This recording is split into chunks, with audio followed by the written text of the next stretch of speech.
ஓம் சாய்ராம், ஜெய் சாய்ராம். என் அன்பு குழந்தையே, நீ கேட்டதை கொடுக்க வந்திருக்கின்றேன். சீரடியிலிருந்து நேரடியாக உன்னை தேடி உன் சீரடி சாய்நாதன் வந்திருக்கின்றேன். நல்ல குறி சொல்ல வந்த என்னை அவமதித்து போகாதே. 1 மணி நேரத்தில் மிகப்பெரிய கவலை ஒன்று தீர்ந்து போகும். மிகப்பெரிய ஆச்சரியத்தில் நடக்கும் நன்மை ஒன்று நடக்க காத்திருக்கிறது. நான் உன் வீட்டின் நிலைவாயிலிருந்து கிழக்கு திசை நோக்கி சென்றால் அங்கே ஒரு நபரின் மூலம் உன்னுடைய உதவி உனக்கு தேவைப்பட்டது என எல்லாமே கிடைக்கும். அந்த கிழக்கு திசையிலிருந்து வரும் ஒளிக்காற்றின் மூலம் உன்னுடைய வாழ்க்கையானது மேன்மை பெறும். வெளிச்சம் கிடைக்கும் போது அந்த வெளிச்சத்தை வேண்டாம் என்று தள்ளிவிட்டு போகாதே. இந்த சீரடி சாய்நாதன் உன் வாழ்க்கையில் விளக்கை ஏற்றிவிட்டேன். எப்பொழுதும் அமைதியாகவே இருக்கக்கூடாது. யார் உன்னை கீழே நோக்கி விழ செய்தார்களோ அவரை நோக்கி நீ மேலே எழு. எதற்காகவும் தயங்கி போய் கூனி குறுகி நிற்காதே. உனக்கு துணையாக உன் அப்பன் ஈசன் நான் இருக்கிறேன். நீ கவலையின்றி தைரியமாக மேலே எழுந்து வா. நீ மேலே எழும்புவதற்கு என்னுடைய கையை தருகிறேன். என் கையை பிடித்து கொண்டு நீ மேலே எழுந்து வா. நீ ஒரு இடத்தில் அவமானப்படும் போது கூனி குறுகி நிற்காமல் அவதாரம் எடுத்து காட்ட வேண்டும். கீழே வீழ்கின்ற போது விஸ்வரூபமாக எழ வேண்டும்.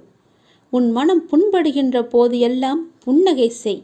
அதுவே அவர்களுக்கு மிக பெரிய தண்டனையாகிவிடும். நீ அவர்களிடம் வாதாடுவதை விட்டுவிட்டு நான் அவர்கள் முன்னையில் வாழ்ந்து காட்டுவேன் என்ற சபதம் எடு. நீ அன்பிற்காக ஏங்கி தவிக்கும் ஒரு இதயத்தை எந்த நிலையிலுமே அலட்சியப்படுத்தாதே. உன்னுடைய அன்பிற்காக ஏங்கி தவிக்கும் பல பேர் இருக்கின்றனர். உன்னை உயிராய் நினைக்கும் உறவு உன்னை விட்டு போகப் போகிறது. அதனால் உன்னுடைய கோபத்தை நீ விட்டுவிடு. அலட்சியப்படுத்தாதே அவர்களை.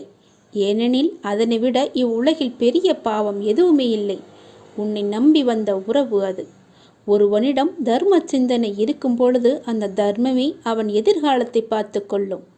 ஏனென்றால் ஒரு மனிதன் என்ன பிரார்த்தனை செய்தாலும், எத்தனை மந்திரங்கள் உரியேற்றினாலும், எத்தனை அபிஷேகங்கள் யாகங்கள் செய்தாலும் கூட அவனிடம் உதவும் குணம் இல்லையென்றால் இறையருளை பெற முடியாது.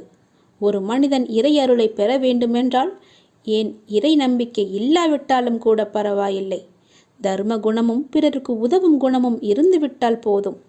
இவன் இறைவனை தேடி போக வேண்டியதில்லை. அந்த இறைவனை இவரை தேடி வந்து விடுவார். இவன் இல்லம் நோக்கி வந்து விடுவார். எவன் அதிக அளவு தர்மம் செய்கிறானோ அவனிடம் இறையே வந்து கையேந்தும். அந்த அளவுக்கு தானத்திற்கு அவ்வளவு ஒரு மகிமை. பக்தினி, நீ இப்போது ஏன் குழம்பி போயிருக்கிறாய்? உனக்கு என்ன வர வேண்டும்? உனக்கு ஆரோக்கியம், பொருளாதாரம், மன நிம்மதி எதுவாக இருந்தாலும் என்னிடம் கேள். நான் உனக்கு தருகிறேன். நீ யாரிடமும் போய் கையேந்த வேண்டாம். நீ கவலைப்படாதே. யாரிடமும் கையேந்தும் நிலைப்படி நான் உன்னை வைக்க மாட்டேன். உன்னுடைய எல்லா பிரச்சனைகளுமே நான் தீர்த்து விடுகிறேன். என்னை நம்பு. என்னை முழுவதுமாக நம்பு. ஒரு முறையாவது, தினமும் ஒரு முறையாவது என்னுடைய பெயரை சொல்லி என்னை கூப்பிடு. உன் குழப்பங்களுக்கு எல்லாவற்றிற்குமே நான் விடை தருகிறேன். உனக்கு என்ன வர வேண்டும் கேள். நான் உனக்கு தருகிறேன். எடுத்துக்கொள். சந்தோஷமாக வாழு. எல்லாவற்றையுமே சிவனிடம் ஒப்படைத்து விடுங்கள். ஓம் நமச்சிவாய என்ற மந்திரமே உன்னுடைய வாழ்வின் தந்திரம் என்பதை மறந்து விடாதே. முதலில் கஷ்டத்தை வெளியே சொல்லாதே. நீ காலனை தேடிச் செல்லாதே. கவலைகளை மனதில் கொள்ளாதே. கற்பத்தில் உயிரை கொள்ளாதே. கண்டதை உணவாக உண்ணாதே. கண்டவர்கள் மனதை கில்லாதே. காசுக்காக தன் மானத்தை இழக்காதே. கலங்கி யாரிடமும் நிற்காதே. கள்ளமுள்ளோரை கண்டு திரும்பாதே. கற்பனையில் மூழ்கி ஏங்காதே. கால் போன போக்கிலே போகாதே. கர்மத்தை கையில் ஏந்தாதே. காலம் கடந்து பெருமூச்சு வாங்காதே. கடவுள் மீது ஒருபோதும் பழி போடாதே. நான் சொல்வது எல்லாம் விளங்குகிறதா? உன்னுடைய கஷ்டத்தை முதலில் நீ வெளியே சொல்லக்கூடாது. காலனை தேடி செல்லக்கூடாது. தானாகவே வரட்டும் என்று விடு. கவலைகளை மனதிலேயே கொள்ளாதே.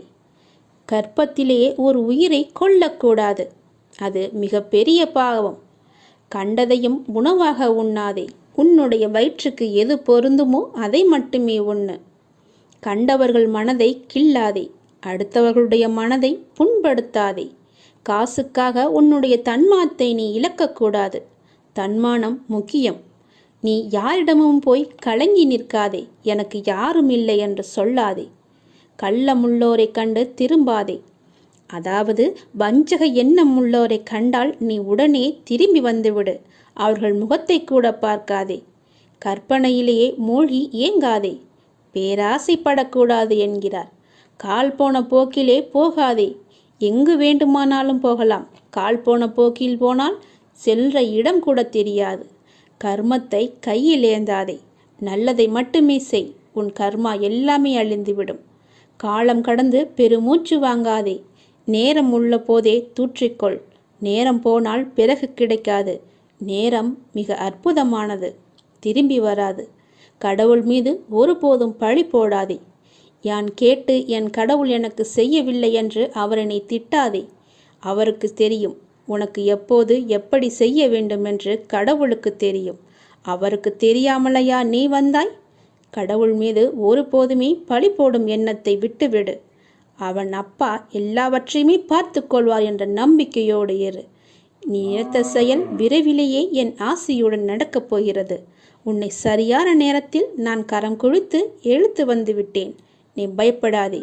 எல்லாமே என்னுடைய ஆசைப்படியே நடக்கும். வாழ்வில் நடைமுறையில் உள்ள சில விஷயங்களை யதார்த்தமாக நீ புரிந்து கொண்டால் இன்பத்தையும் துன்பத்தையும் சமநிலையில் ஏற்கலாம். நீ முயற்றுப்பார். என் துணையோடு எல்லாவற்றையுமே போராடிப்பார். போராட்டமே இல்லாத வாழ்க்கை இங்கு யாருக்குமே அமைவதில்லை. போராட்டத்தை சந்திக்காத எந்த உயிரும் இந்த பூமியில் வாழ முடியாது. தெரிந்து கொள். பிறந்தது முதல் இறப்பது வரை போராட்டம் இருந்து கொண்டுதான் இருக்கிறது. பிறந்த குழந்தை கூட அழுகை என்னும் சத்தம் செய்துதான் தன்னுடைய தேவைகளை பூர்த்தி செய்கிறது. போராட்டத்தில் பிறந்து போராட்டத்தில் வளர்ந்து போராட்டத்தில் மடிவதுதான் வாழ்க்கை. இன்று மனிதன் போராட்டம் இல்லாத வாழ்க்கை வாழ ஆசைப்படுகின்றான். அதைத்தான் விரும்புகின்றான். வாழ்க்கையில் தங்கள் குறிக்கோளை நிலைநிறுத்தி கொள்ள ஒவ்வொரு மனிதனும் இவ்வுலகில் போராட வேண்டியிருக்கிறது. பூந்தோட்டத்தில் ஒவ்வொரு நாளும் புது புது மலர்கள் பூப்பதுண்டு. ஆனால் அவை நிலைப்பது இல்லை. அது நியதியும் இல்லை. அதுபோலத்தான் வாழ்க்கை என்னும் பூந்தோட்டத்தில் ஒவ்வொரு நாளும் புது புது மலர்களாக பூத்து கொண்டிருக்கிறோம். எவ்வாறு பூந்தோட்டத்தில் மலர்ந்த ஒரு பூ நிலைப்பது இல்லையோ அது போலத்தான் வாழ்க்கையும். போராட்டங்கள் இல்லாமல் வாழ்வில் எதுவுமே வெற்றி பெற முடியாது. போராட்டம் இல்லை என்றால் வாழ்க்கை உப்புச்சப்பு இல்லாமல் போய்விடும். வாழ்க்கையில் உங்களுக்கு அழுவதற்கு 100 காரணங்கள் இருந்தாலும் சிரிப்பதற்கு என்னிடம் 1000 காரணங்கள் இருக்கிறது என்று வாழ்ந்து காட்டு. சரியான நேர்மையான வாழ்க்கை பயணப்பாதை முட்கள் நிறைந்த கரடுமுரடான பாதைத்தான். இப்பாதையில் முட்களாகவும் கரடுமுரடான கற்களாகவும் பிறரின் அவமான பேச்சுக்களும் பழிச்சொற்களும் நியாயமில்லாத விமர்சனங்களும் தான் நிறைந்திருக்கும். அதை நீ தெரிந்து கொள். வாழ்க்கை என்பது அவ்வளவு சுலபமல்ல. களை இல்லாத தோட்டமில்லை. அதுபோலத்தான் போராட்டம் இல்லாத வாழ்க்கையும் இல்லை. வாழ்க்கை அழகானதாக மாற்றிக்கொள்வது உன்னுடைய கையில்தான் இருக்கிறது. எல்லோருடைய வாழ்விலும் இன்பம் துன்பம் என்று எல்லாமே கலந்துதான் இருக்கும். நாம் அவற்றை எப்படி எடுத்துக்கொள்கிறோம் என்பதுதான் மிக முக்கியம்.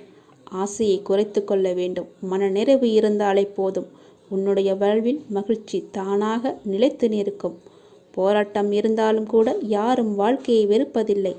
போராட்டங்களை எல்லாம் ஏற்றுக்கொள்ளவும் நமக்கு ஏற்றதாக மாற்றிக்கொள்ளவும் பழகினாலே போதும். வாழ்க்கை பூந்தோட்டமாக மாறிவிடும். உங்களின் வாழ்வில் நல்லது நடக்க வேண்டுமென்றால் நான் சொல்வதை பின்பற்றுங்கள்.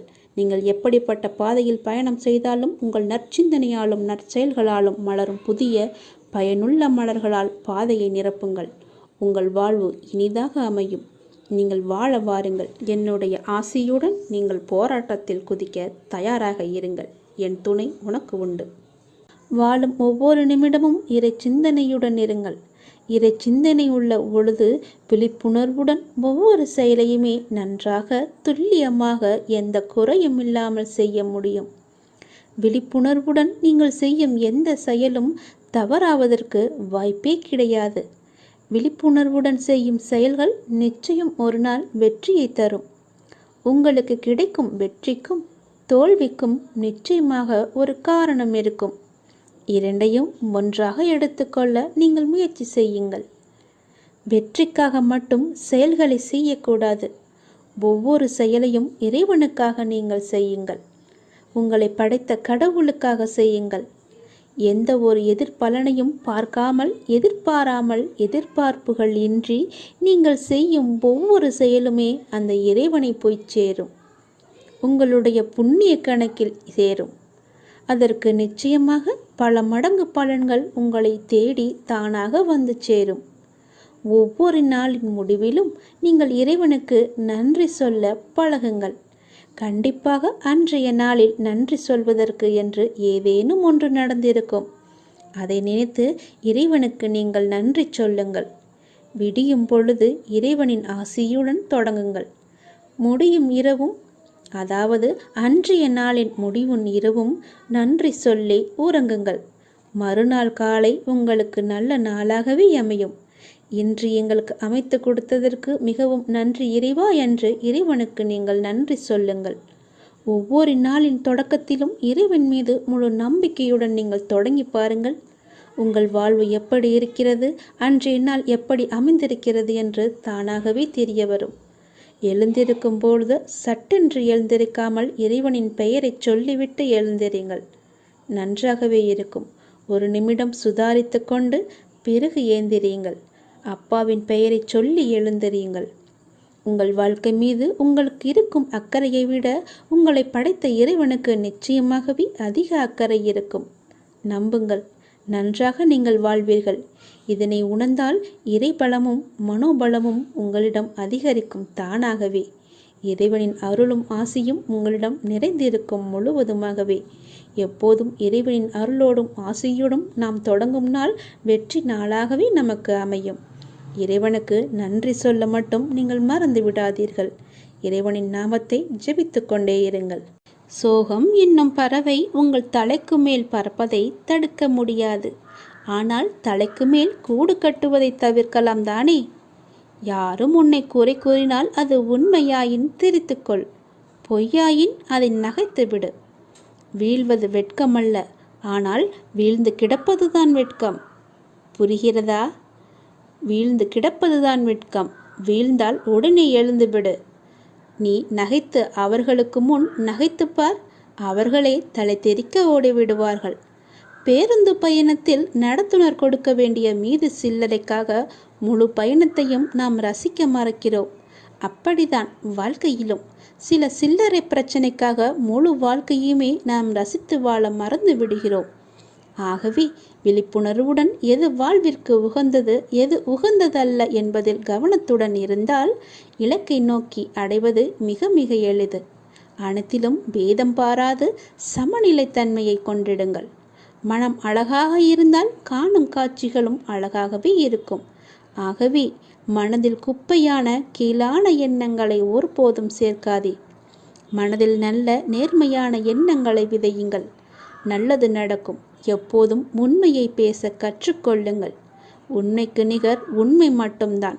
பொய் ரொம்ப நாட்கள் வாழாது, சீக்கிரமாகவே மடிந்துவிடும். ஆரம்பத்தில் சற்று சிரமமாகத்தான் இருக்கும். பழகிவிட்டால் பொய் சொல்லவே நமக்கு கூச்சமாக இருக்கும். உண்மைக்கு மிக வலிமையான சக்தி இருக்கிறது. அது சத்தியமானது, வலிமையானது.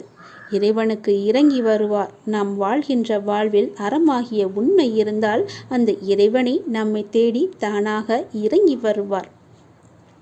வாழ்கின்ற வாழ்வில் அறமாகிய உண்மை இருந்தால், அறமாகிய உண்மை இருந்தால் மட்டுமே இறைவன் நம்முடன் கலந்து விடுவார்.